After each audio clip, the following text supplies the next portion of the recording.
Good morning. आज class 11 और class 12 दोनों ही विद्यार्थियों को ऑर्गेनिक में एक जिम्मेदारी दे रहे टॉपिक का नाम है जनरल ऑर्गेनिक केमिस्ट्री। थोड़ा सा मतलब इस वीक में हम क्लास 11 के बच्चों को भी ये जिम्मेदारी देंगे। आप ध्यान से समझने की कोशिश करें। कुछ बातें जो बहुत डिफ़िकल्ट लगेंगी उसको आप रोक लेंगे। और हम स्कूल में आप एक टॉपिक 11 के स्टूडेंट्स पढ़े होंगे, नाम था आइसोमेरिज्म समावयवता। तो ये वीडियो भी हम 12 में पढ़ाए, उसको हम 11 में अपलोड कर देंगे। तो आप धीरे धीरे करके हमारा आइसोमेरिज्म वाला भी वीडियो देखेंगे और ये कंप्लीट कर देते हैं। इसका आइडिया आप ले लीजिए, जितना आप समझ पाएंगे आप समझ लें। उसके बाद हम स्टार्ट करते हैं, जल्दी ही शुरू कर रहे मोल कॉन्सेप्ट, मतलब यूनिट 1 से स्टार्ट कर रहे केमिस्ट्री मोल कॉन्सेप्ट। तो उसमें छोटा छोटा टॉपिक है जिसमें ढेर सारा न्यूमेरिकल आपके पास, तो वहां से हम आपकी यात्रा शुरू कर रहे हैं। जो 12 के विद्यार्थी इस बारे में नहीं जानते हैं वो भी देख लें, और 11 के विद्यार्थी भी जितना आप 10 क्लास में बॉन्डिंग पढ़े हैं हम उसी का यूज करके आपको समझाते जाते हैं। देखिए कितना कामयाब आप होते, एक एक करके आइए। इस टॉपिक को हम लोग शॉर्ट में पढ़ते हैं जीओसी। ये केमिस्ट्री का बैकबोन है, बहुत इंपॉर्टेंट है। जितना तक समझ में आएगा ठीक है, जब बहुत डिफिकल्ट लगने लगेगा तो आप इसको रोक लेंगे। बॉन्डिंग के बाद फिर आपको और क्लियर कर देंगे। अभी जितनी बात पढ़ा रहे वो बहुत अच्छे से समझ में आ जाएगा 11 और 12 दोनों ही बच्चों को। सबसे पहले आइए, organic chemistry is a chemistry of carbon compounds. मतलब कार्बन कंपाउंड्स मतलब CO2 और कार्बन मोनोऑक्साइड नहीं, जिसमें ऑर्गेनिक कंपाउंड के लिए कुछ अपनी जो प्रॉपर्टी हुआ करती थी, जो इसका मेल्टिंग पॉइंट बॉइलिंग पॉइंट लो होगा, ये जल्दी वेपर में बदल जाएगा, ज्वलनशील होगा, कुछ प्रॉपर्टी जो ऑर्गेनिक के साथ थी उसको जोड़ना है। तो ऑर्गेनिक केमिस्ट्री में हम लोग कार्बन संबंधित कुछ कंपाउंड्स, कुछ क्या मतलब ढेर सारे कंपाउंड्स का अध्ययन करते, जिसमें जो ऑर्गेनिक नहीं है, ऑर्गेनिक का नेचर नहीं मैच करता, कार्बोनेट, बाइकार्बोनेट, साइनाइड वगैरह, उसको हम लोग बाहर करके रखते हैं। जो इंक्लूडेड है जिसमें ऑर्गेनिक का गुण होता उसको इसमें स्टडी करते हैं। और सब लोग जानते हैं कार्बन का एटॉमिक नंबर 6।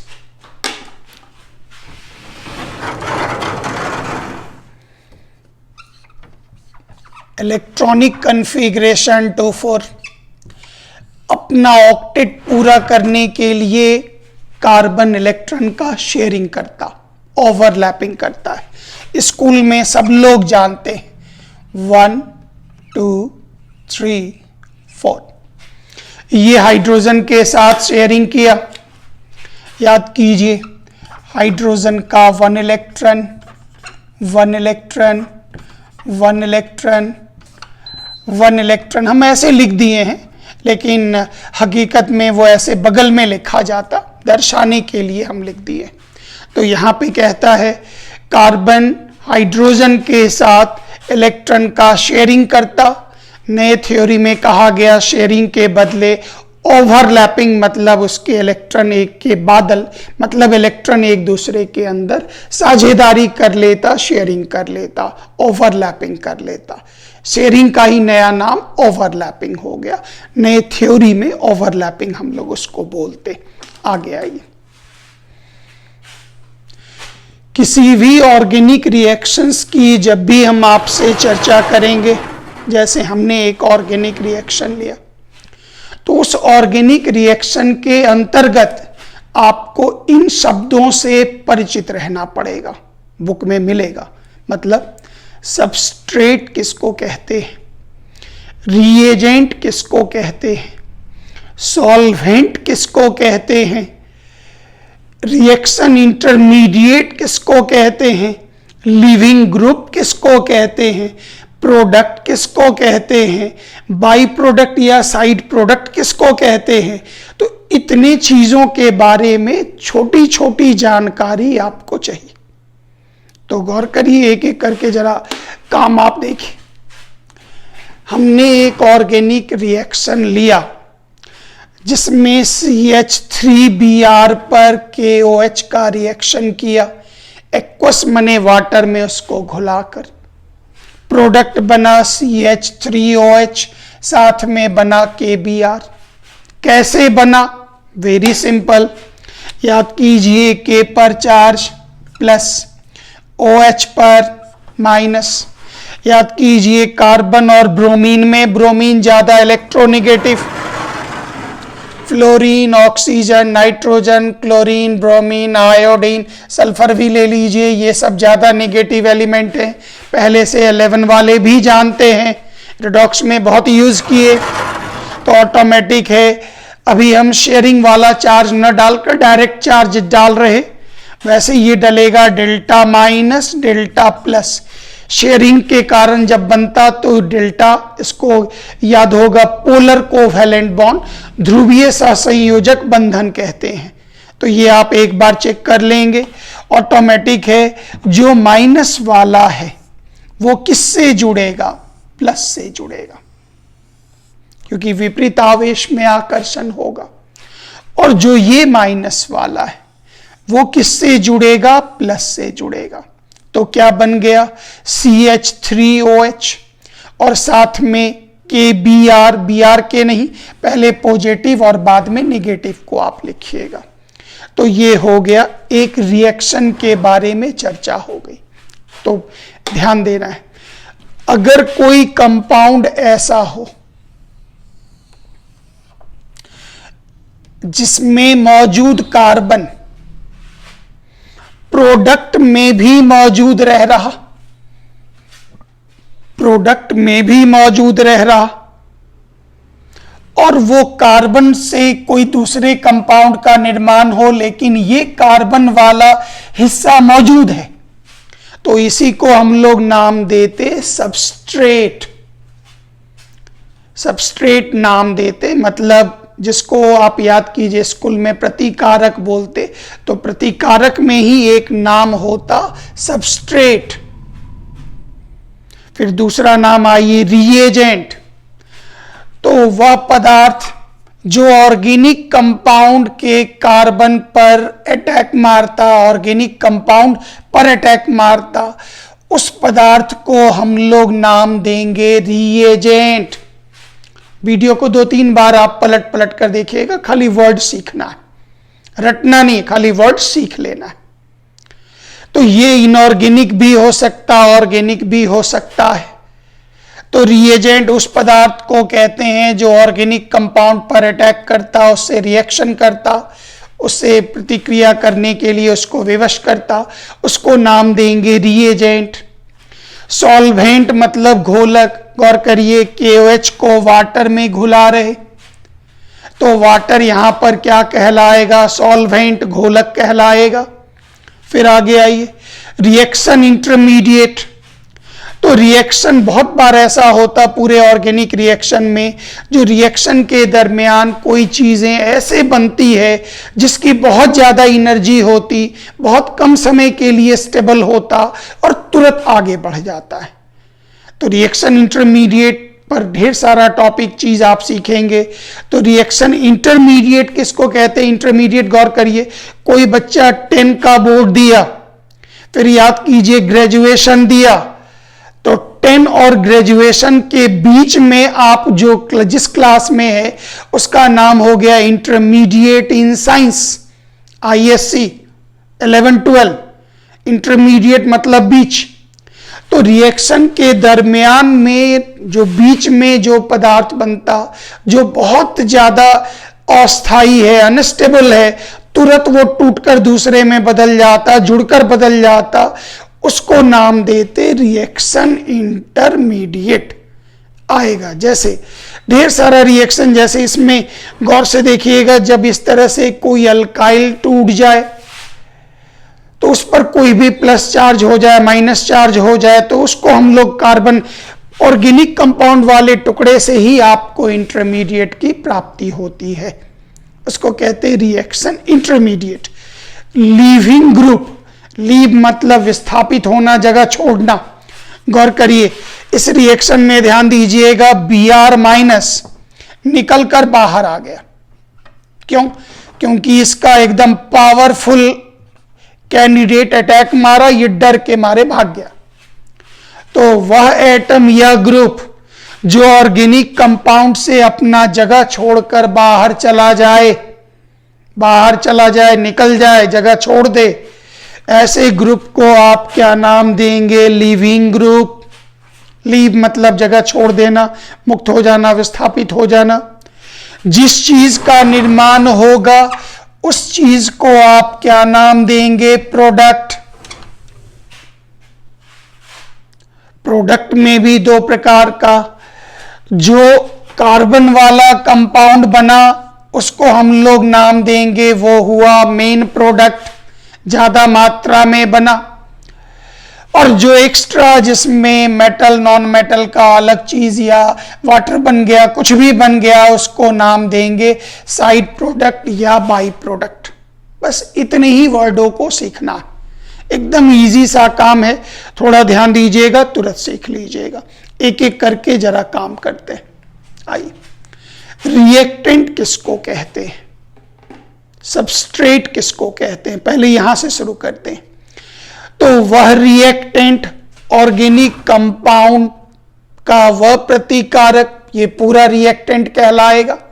उस रिएक्टेंट में वह ऑर्गेनिक कंपाउंड जो प्रोडक्ट में अपने कार्बन को मेंटेन रखता, अपने पास रखता, प्रोडक्ट में भी उसका कार्बन दिखाई पड़ता रहता है।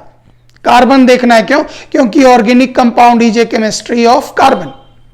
बाकी जो कुछ ऐसे फैमिली हैं जो नहीं पढ़े जाते, उनको तो अभी हटा ही दीजिए, जैसे कार्बोनेट, बाइकार्बोनेट वगैरह, कार्बन डाइऑक्साइड, वो तो इनऑर्गेनिक कंपाउंड है। दोनों में क्या अंतर है? इनऑर्गेनिक में चलते हैं तो यूज करेंगे। तो ऑर्गेनिक कंपाउंड का तो आप बहुत सारा चीज आप जानते हैं। तो यहां पर गौर करिएगा, ये जो कार्बन है वो यहां भी प्रकट हो रहा, तो इस कंपाउंड को नाम देंगे सबस्ट्रेट। तो यहां हो गया वह रिएक्टेंट, वह प्रतिकारक जिसमें मौजूद कंपाउंड जो है वो अपना कार्बन मेंटेन रखता, अपने पास रखता, वो कहलाएगा सबस्ट्रेट। एग्जाम्पल ध्यान दीजिएगा। अब आइए रिएजेंट। रिएजेंट हम लोग बोलते हैं अटैकिंग पार्ट को, जो अटैक मारता, सबस्ट्रेट पर जो अटैक मारता, इसको रिएक्शन के लिए बाध्य करता। ये आया, डर के मारे भाग गया, उसको हम लोग नाम देंगे रिएजेंट। खाली वर्ड जानना है, एक भी डेफिनेशन नहीं रटना है, खाली वर्ड का मीनिंग समझकर छोड़ दीजिए। इतना ही चाहिए, पहला क्लास में इतना ही चाहिए। वर्ड मीनिंग रिपीट करके निकाल लीजिएगा। रिएजेंट इनऑर्गेनिक कंपाउंड और पदार्थ, और ऑर्गेनिक पदार्थ कुछ भी हो सकता है, दोनों। अगर सर दोनों ऑर्गेनिक हो गया तो जिसका कार्बन मेंटेन रहेगा, अपने बेसिक स्ट्रक्चर को मेंटेन करेगा, दूसरा उस पर अटैक मारेगा, तो वो कहलाएगा, आपको सबस्ट्रेट कहलाएगा, और जो अटैक मारेगा उसको रिएजेंट बोलेंगे। रिएजेंट, इलेक्ट्रोफाइल, न्यूक्लियोफाइल अगले क्लास में मेरा आएगा ये वर्ड। रिएजेंट अटैकिंग स्पेसीज का निर्माण करता है, मतलब रिएजेंट में कोई ऐसा उत्पादी, कोई ऐसा एकदम आतंकवादी जैसा निकलेगा, एकदम अटैकिंग निकलेगा, जो उसके कार्बन पर अटैक मार के दूसरे ग्रुप को बाहर निकाल देगा। सॉल्वेंट नाम से स्कूल में आप पढ़ चुके, जिस मीडियम में आप किसी पदार्थ को घुलाते हैं उसको हम लोग नाम देते सॉल्वेंट। सॉल्वेंट दो प्रकार का होगा, एक का नाम हो गया पोलर और एक का नाम हो गया नॉन पोलर। तो नॉन पोलर मतलब अध्रुवीय, अध्रुवीय मतलब जिस पर चार्ज नहीं बने। चार्ज किस पर नहीं बनेगा? चार्ज उस पर नहीं बनेगा जिसमें दोनों की इलेक्ट्रोनेगेटिविटी लगभग समान हो या समान हो। मतलब दोनों में अगर निगेटिविटी का अंतर नहीं होगा तो ऐसे सॉल्वेंट में कोई भी चार्ज नहीं बनेगा। और जिसमें चार्ज नहीं बनेगा उसको नाम देंगे और मतलब नहीं, ध्रुवीय माने ध्रुव चार्ज, तो जिस पर नहीं चार्ज बनेगा उसको नाम देंगे नॉन पोलर सॉल्वेंट। नाम खाली जानना है। जैसे बेंजीन हो गया, कार्बन टेट्राक्लोराइड हो गया। तो कार्बन टेट्राक्लोराइड में बहुत लोग बोल देते सर इसमें निगेटिव एलिमेंट तो है, सर यहां तो क्लोरीन है। तो एक्चुअली क्या है, ये सही बात है, निगेटिव एलिमेंट है, लेकिन ये जितना कस के खींचता है, ये भी क्लोरीन इलेक्ट्रॉन को खींचा, ये भी खींचा, ये भी खींचा। फिजिक्स के लैंग्वेज में याद होगा नेट फोर्स बराबर 0 sorry, net force is equal to 0। Molecule का डायपोल मोमेंट बिल्कुल 0, मतलब मॉलिक्यूल पर कोई चार्ज नहीं बन रहा।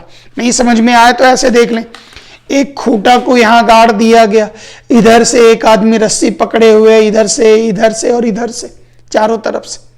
अचानक विसिल बजाया गया, बोला गया सब लोग खींचिए कस के। अगर सबका फोर्स आइडेंटिकल हुआ तो याद कीजिए इस पोल पर लगने वाला net force is equal to 0। इसलिए जिसमें क्लोरीन होते हुए भी चूंकि सब तरफ से इक्वल निगेटिविटी था, इसलिए इस पर कोई चार्ज नहीं बनेगा, इसको हम लोग नाम देंगे नॉन पोलर। ये कुछ एग्जाम्पल है जिसमें निगेटिविटी का अंतर बहुत कम है, नगण्य है, ये आपको नॉन पोलर में आएगा। पोलर नाम से काफी क्लियर है। वह सॉल्वेंट जिसमें इलेक्ट्रोनिगेटिविटी का अंतर होता हो उसके मॉलिक्यूल के अंदर, मतलब उस पर चार्ज बनता हो डेल्टा प्लस डेल्टा माइनस, ऐसे सॉल्वेंट को आप क्या नाम देंगे, पोलर सॉल्वेंट नाम देंगे। ये सॉल्वेंट क्या कहलाएगा, पोलर सॉल्वेंट कहलाएगा। थोड़ा सा समझने की कोशिश करिएगा, वर्ड सीखना है, डिफिकल्ट लगने लगे तो हट जाइएगा। 11 के बच्चे जितना तक समझ पाए आप सीखने की कोशिश करें, जब बहुत डिफिकल्ट लगे तो हम ये मान के चलते हैं आप 10 में थोड़ा बॉन्डिंग का आइडिया होगा आपके पास, अगर नहीं है तो फिर तब ये टॉपिक बाद में पढ़ेंगे। जिन बच्चों का 10 का बॉन्डिंग कमजोर है वो मोल में हाथ दे देंगे, मोल पढ़ेंगे, इसको नहीं टच करेंगे।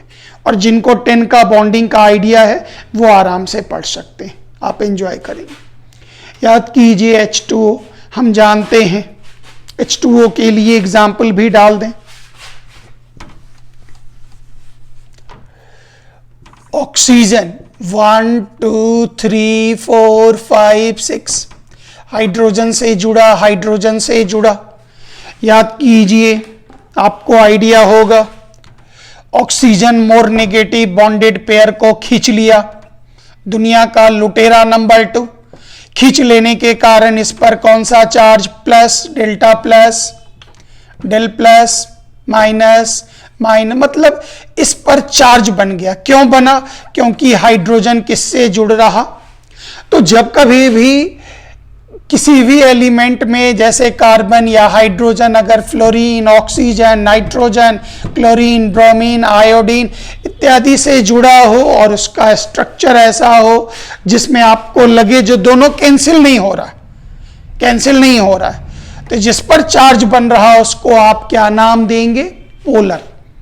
तो चार्ज बनने वाले को पोलर, और जिसमें चार्ज कैंसिल आउट हो जाए उसको नॉन चार्ज रहते हुए भी उसको नॉन पोलर बोलते हैं, अध्रुवीय बोलते हैं।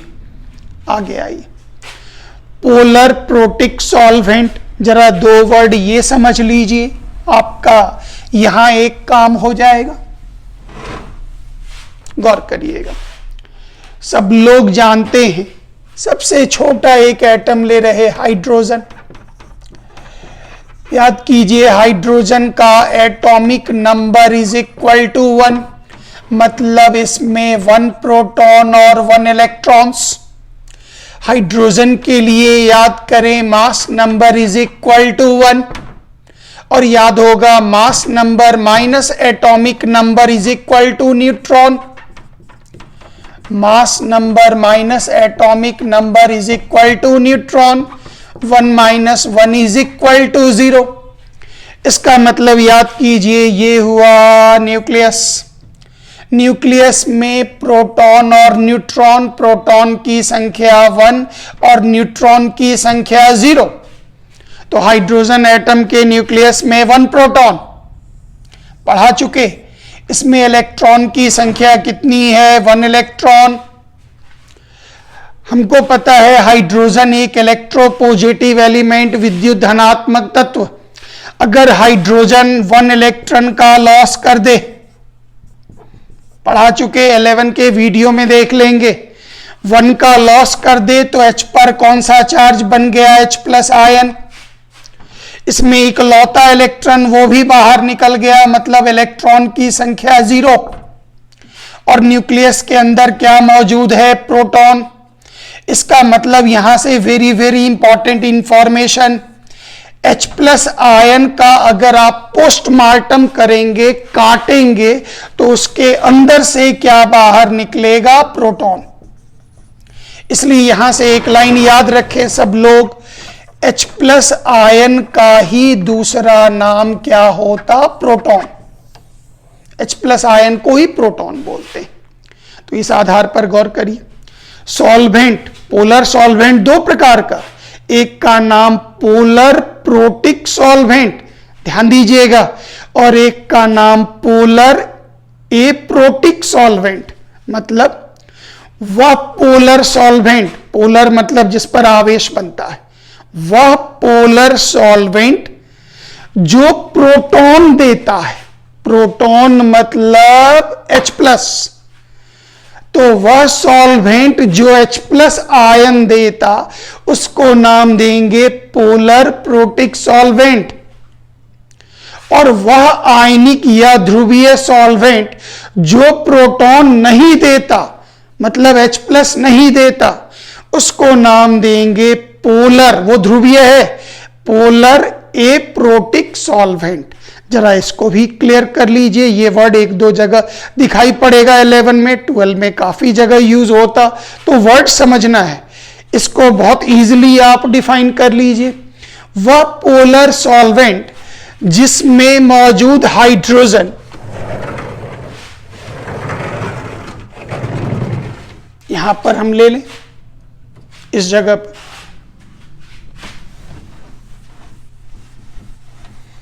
सीखने की कोशिश करेंगे, ये अच्छा टर्म है। 11 वाले जिन बच्चों को ये कम समझ में आए वो इसको एक दिन देख लीजिए, 2 दिन हटा लीजिएगा अपने लिस्ट में, बॉन्डिंग के बाद इसको पढ़ना शुरू कीजिएगा, पीरियोडिक टेबल और बॉन्डिंग के बाद। और तब तक आपका मोल शुरू हो रहा है, 2 दिनों के अंदर मोल शुरू कर रहे हैं, क्योंकि मोल का भी भैया लोगों को पीडीएफ बनाने के लिए रेडी कर दिए। जैसे पीडीएफ न्यूमेरिकल सारा रेडी होगा, मोल का क्लास शुरू, और मोल में लगातार 5 दिन क्लास लेंगे। उस वक्त ये नहीं बोलिएगा 3 दिन हमारा 2 दिन का क्लास ड्यू है, बाकी है, इसलिए सीधा 5 क्लास लगातार मोल में लेना है, और 5 क्लास में उसका पूरा थ्योरी आर पार कंप्लीट हो जाएगा। छोटा टॉपिक है, बहुत छोटा टॉपिक है, ध्यान दीजिएगा। जब हाइड्रोजन फ्लोरीन या ऑक्सीजन या नाइट्रोजन या क्लोरीन या ब्रोमीन या आयोडीन इत्यादि से जुड़ा हो, तो इसमें याद रखिएगा हाइड्रोजन वाले किनारे पर चार्ज Δ+, इसमें से कोई भी मौजूद रहेगा तो उस पर चार्ज माइनस। चार्ज बन गया तो इसको नाम देंगे पोलर सॉल्वेंट। और अगर उससे H+ आयन बाहर निकल गया, जैसे मान लेते HF लिए, -+ टूटा H+ बाहर, तो जिससे H+ बाहर निकल गया नाम देंगे polar protic solvent. Very important, ध्यान दीजिएगा, हिंदी भी डाल रखे हैं, आराम से धीरे धीरे करके आप पीडीएफ से हिंदी और अंग्रेजी पढ़ लीजिएगा, बस छोटा सा वर्ड संभालना है। नहीं समझ में आ रहा, बहुत लगेगा असंभव है, नहीं दिक्कत हो रहा, तो छोड़ दीजिएगा ऑर्गेनिक 11 वाले बच्चे। बाकी 12 वाले को थोड़ा थोड़ा आइडिया लेना है, इसको रटना नहीं, खाली आइडिया लेके छोड़ देना है। उसके बाद जो टर्म आएगा उसको फिर आप बहुत ध्यान से देखते जाएंगे। इसमें हो सकता है बहुत बच्चे जिनका केमिकल बॉन्ड 10 वाला खराब होगा, उनको दिक्कत हो सकता है। 12 वाले जो लोग केमिकल बॉन्ड 11 में ही नहीं पढ़े, तो उनको थोड़ी परेशानी आ सकती है, लेकिन आप 10 वाला बॉन्डिंग संभालिएगा, तब काम करेंगे। दूसरी तरफ आप एग्जाम्पल देखें,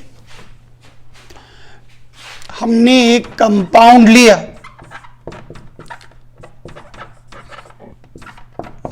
गौर करिए,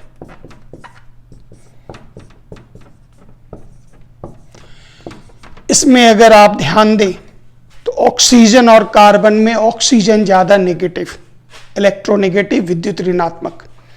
उसने क्या किया, कार्बन के इलेक्ट्रॉन को खींचा, जैसे ही खींचा तो चार्ज बन गया डेल्टा माइनस, चार्ज बन गया डेल्टा प्लस, चार्ज तो बन गया। लेकिन आप गौर करिए, क्या इससे H प्लस आयन निकल पाएगा? नहीं निकलेगा। क्यों नहीं निकलेगा?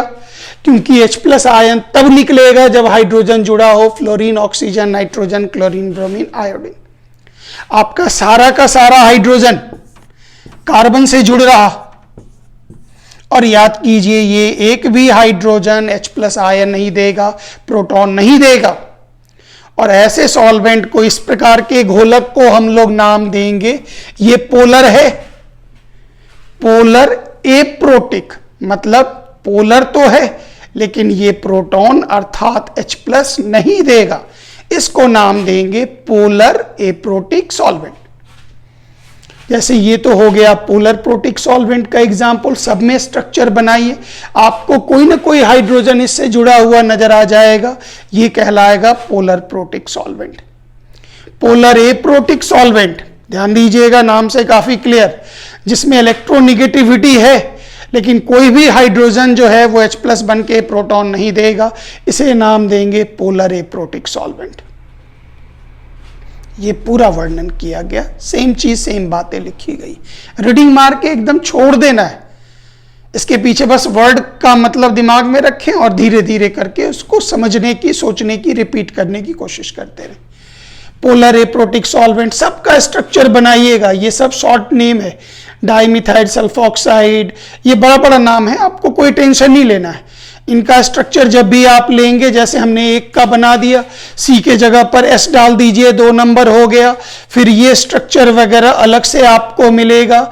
ये होगा NN डाइमिथाइल फॉर्मामाइड, ये कहलाएगा NN डाइमिथाइल एसिटामाइड या इथेनामाइड, नॉमेनक्लेचर है ये। तो आपको वो नहीं देखना है, आपका स्ट्रक्चर बनने के बाद ये देखना है। हम इन दोनों का नीचे बना भी देते हैं ताकि आपको कंफ्यूजन ना हो, खाली हम दिखाना चाह रहे हैं, आप इससे घबराइएगा नहीं। नाम इतना बड़ा, ये चीज नहीं समझ में आ रहा, कोई बात नहीं, आप खाली ये हमारी बात समझें। जैसे ये था आपका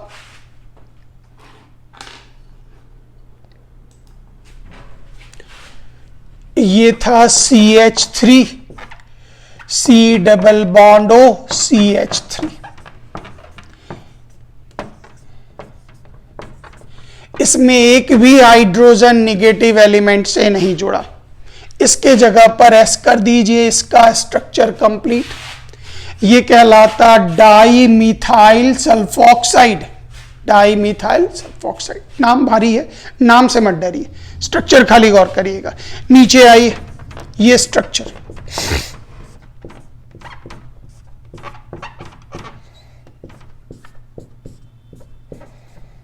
अब हम ये बना दिए, आप टेंशन नहीं करिएगा, आप खाली ये देखिए, क्या एक भी हाइड्रोजन ऐसा है जो fluorine, oxygen, nitrogen, chlorine, bromine, iodine वगैरह से जुड़ा हो?